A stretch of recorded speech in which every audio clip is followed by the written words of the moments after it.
Hello guys, my self मनोहर, शिक्षा education and you channel में फिर से आपका स्वागत है दोस्तों।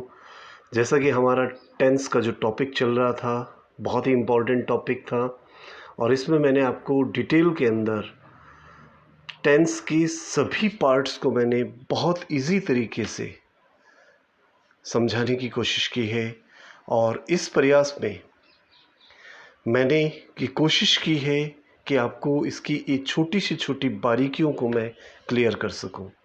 तो हमारा ये जो टॉपिक था ये कंप्लीट हो गया था, लेकिन 3-4 टॉपिक मैंने 3-4 जो लेसन जो मैंने एक्स्ट्रा दिए हैं वो मैंने कंपैरिजन के लिए दिए हैं, ताकि स्टूडेंट्स को किसी तरह की कोई दिक्कत न आए और वो कंपैरिजन करते हुए इसको आराम से सीख सके।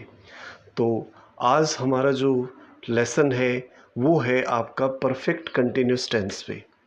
अब ये जो है परफेक्ट कंटिन्यूस टेंस, ये सभी टेंस के अंदर चौथा पार्ट लास्ट में होता है, तो इसको हम बहुत ही इजीली और बहुत आराम से समझते हुए इसमें हमें करना है। तो हमारे साथ इस चैनल से जुड़े रहें और अब आपको मैं इसके बारे में डिटेल में सारी चीज़ें चार्ट के अनुसार बताऊंगा।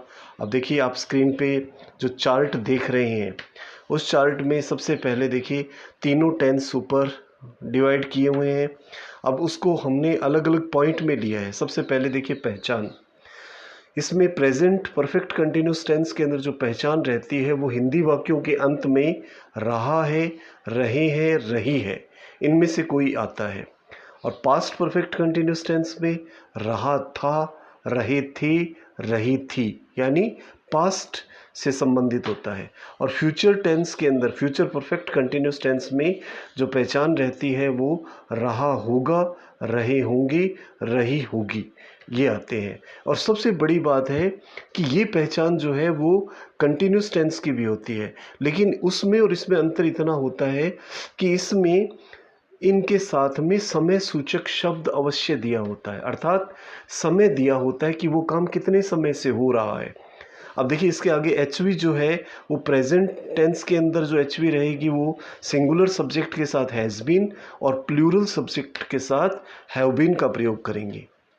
और इसमें पास्ट के अंदर ये हैड बीन में चेंज हो जाएगी और फ्यूचर में आई और वी सब्जेक्ट के साथ सेल हैव बीन और बाकी सभी सब्जेक्ट के साथ विल हैव बीन का यूज़ किया जाएगा।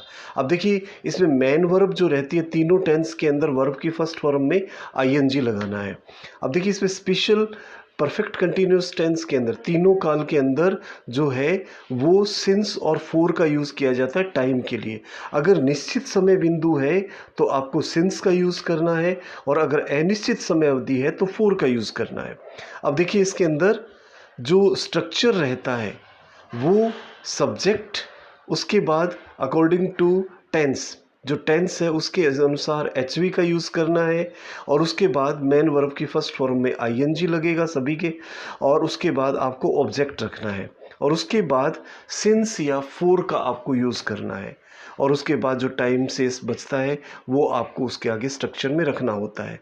तो इस तरह से इस चार्ट के अनुसार आपको इन तीनों टेंस के अंदर इस परफेक्ट कंटिन्यूस का टेंस का कंपैरिजन करते हुए इसको हमें सीखना है। तो दोस्तों, अगर इसको आप मेरे द्वारा बताए गए तरीके से करते हैं तो बहुत आसानी से इसको आप कर पाओगे। तो कोशिश कीजिए जैसे मैं आपको बता रहा हूँ वैसे आप इसको करें। अब आगे देखिए मैं इसको सेंटेंस वाइज क्लियर करता हूँ। अब देखिए सबसे पहले आप ऊपर देख रहे हैं he has been living here since 1990। अब देखिए यहाँ पर आप देख रहे हैं सिंस 1990 यानी 1990 से। अब इसका वाक्य जो बनता है वह यहाँ 1990 से रह रहा है। अब रह रहा है वो हैज़ बीन से हमें पता चल गया और 1990 से है तो सिंस आ गया, सिंस 1990 यानी 1990 जो है वो फिक्स है। इसी तरह से पास्ट के अंदर जब होगा तो आप अंतर देख रहे हैं he had been living here since 1990 यानी वह 1990 से रह रहा था यहाँ पर। तो इसका मतलब यहाँ पर था आने की वजह से हैड बीन का यूज़ किया गया।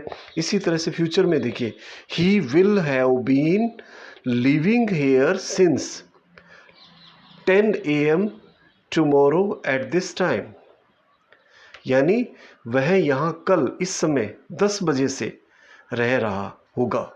तो इस चीज़ को शो करने के लिए हम इस तरह से इसके अंदर एचवी का जो है वो आपको ध्यान रखना है। अब आप यहाँ पे देख रहे हैं फर्स्ट के अंदर जो पहला प्रेजेंट टेंस में है वो हैज़ बीन का यूज़ किया गया है, पास्ट में हैड बीन का यूज़ किया गया है और फ्यूचर में विल हैव बीन का यूज़ किया गया है, क्योंकि यहाँ पे सब्जेक्ट ही है इसलिए। तो इस चीज़ का आपको ध्यान रखना है। अब देखिए लास्ट के अंदर आप टुमारो एट दिस टाइम देख रहे हैं, तो ये भविष्य काल से संबंधित है, इसलिए हमें इससे पता चल जाएगा कि ये भविष्य की घटनाओं से संबंधित है, तो हमें भविष्य की जो फ्यूचर टेंस की एचवी का यूज़ करना है। तो इस तरह से हमें इसका कंपैरिजन करते हुए अच्छी तरह से इसको समझते हुए करना है। तो दोस्तों इस तरह से हमारा ये टॉपिक जो है टेंस वो कंप्लीट होता है। और अभी तक अगर आपने हमारे इस चैनल को सब्सक्राइब नहीं किया है तो स्क्रीन पे हमारे चैनल का जो लिंक शो हो रहा है उस पे आप सब्सक्राइब कर सकते हैं और शिक्षा एजुकेशन एंड यू से जुड़ करके हमारे साथ जुड़े रह सकते हैं। Thanks a lot, thank you very much.